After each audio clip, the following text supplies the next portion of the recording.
बात करें 125। अब 25 हमारे पास 71 से लेकर के 100 तक की, सुन लो बात को, 71 से लेकर के 100 तक की जो है ना रिवीजन आपको इस शनिवार को मिल जाएगा। क्या इस शनिवार को चाहे 2 घंटे लगे 3 घंटे लगे, खा पी के बैठना, पूरा भंडारा होने वाला, खा पी के बैठना है और बीच में कोई उठ के बाहर नहीं जाएगा, बीच में कोई पानी के लिए नहीं बोलेगा कि सर मैं पानी पी के क्या हूं, क्या ना, पूरा सुनना है और अच्छे से नोट्स बनाने हैं और हाँ जवाब भी आपको देना, तैयारी भी आपको परखनी है।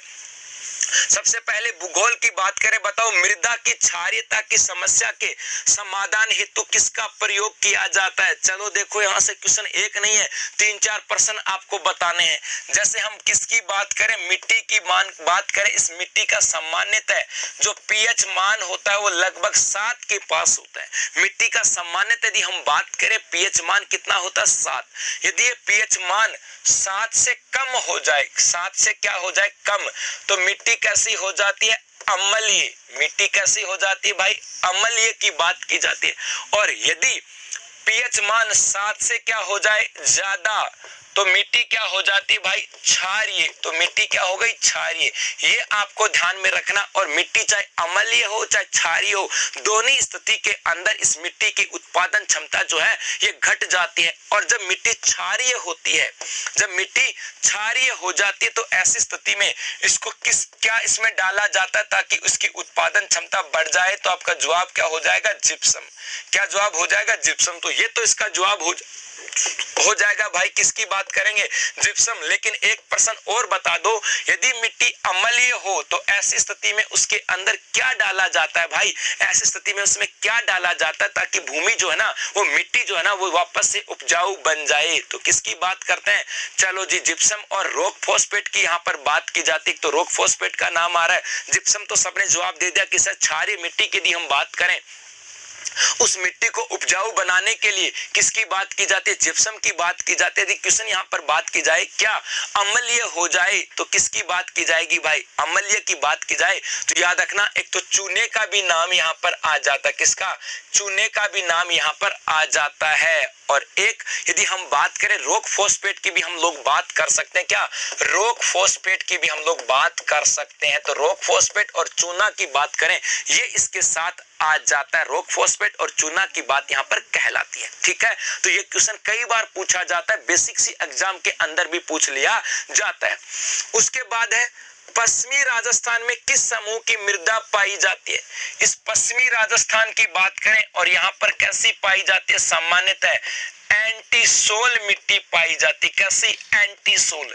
अब देखो सुनना बात को, अरे सोल का मतलब हिंदी इंग्लिश में लिखूं SOIL, सोल का मतलब क्या होता है, इसका मतलब होता है उपजाऊ मिट्टी। इसका मतलब क्या होता है, उपजाऊ मिट्टी।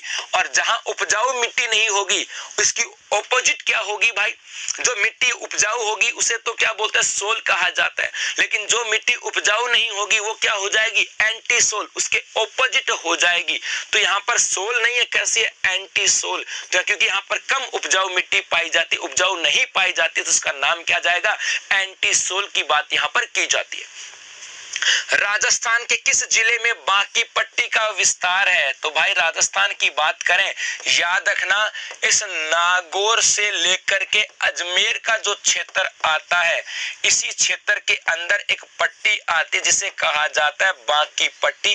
और इसी पट्टी को क्या कहा जाता है मेरे भाई, इसी को कहा जाता है कुब्बड़ पट्टी के नाम से जाना जाता है। तो बांकी पट्टी और कुब्बड़ पट्टी की बात करें, ये राजस्थान में फ्लोराइड प्रभावित क्षेत्रों के अंदर आता है जहां पर फ्लोरोसिस नामक रोग होता है। और नागौर से अजमेर के बीच में ये आ जाता है, कहां पर, नागौर से अजमेर के बीच में आ जाता है।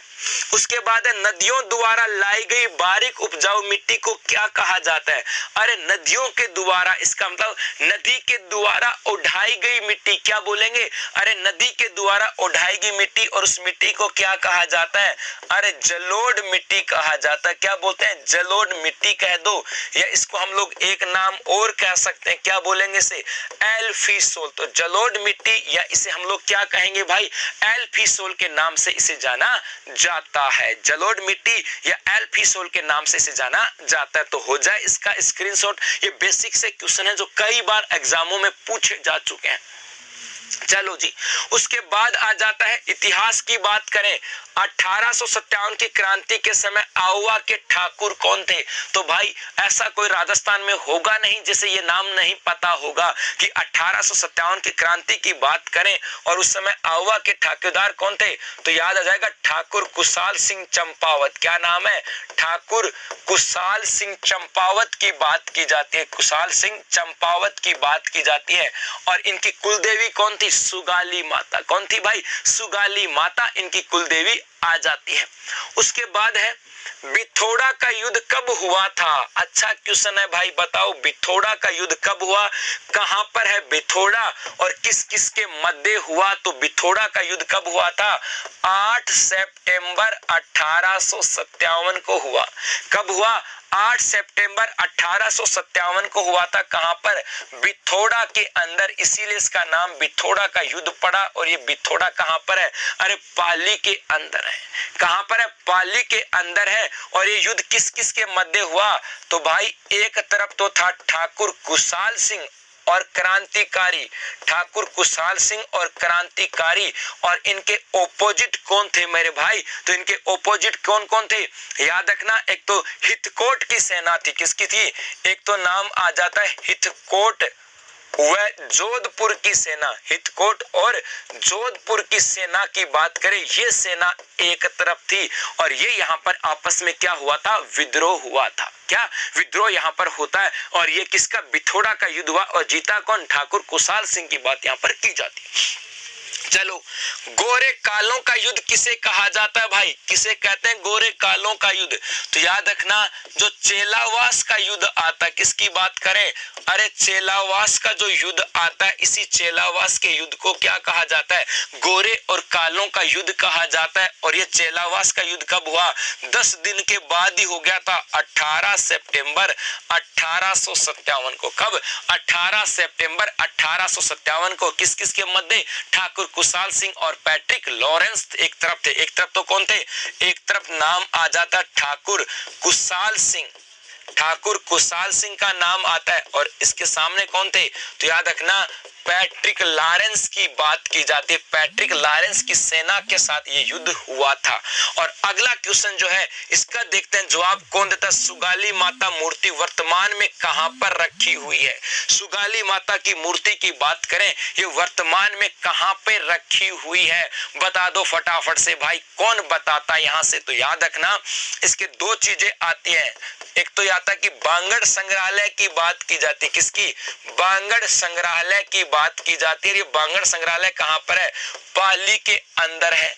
लेकिन इसके साथ एक और आती है कि माता की, किसकी बात करें? इस सुगाली माता की हूबहू की मूर्ति, हूबहू मूर्ति जो है वो आहुआ के अंदर स्थापित भी की गई। आहुआ में क्या कर दी गई? स्थापित भी कर दी गई है। ये बात भी यहां से आती है कि बांगड़ संग्रहालय के अंदर है, लेकिन ऐसी की सेम डिटो की डिटो मूर्ति बनाई गई और वहां पर इस आहुआ के अंदर एक संग्रहालय बनाया गया और इस संग्रहालय के अंदर वहां पर स्थापित भी की गई है। तो वर्तमान जो मुख्य मूर्ति है वो तो कहां पर है? बांगड़ संग्रहालय के अंदर है।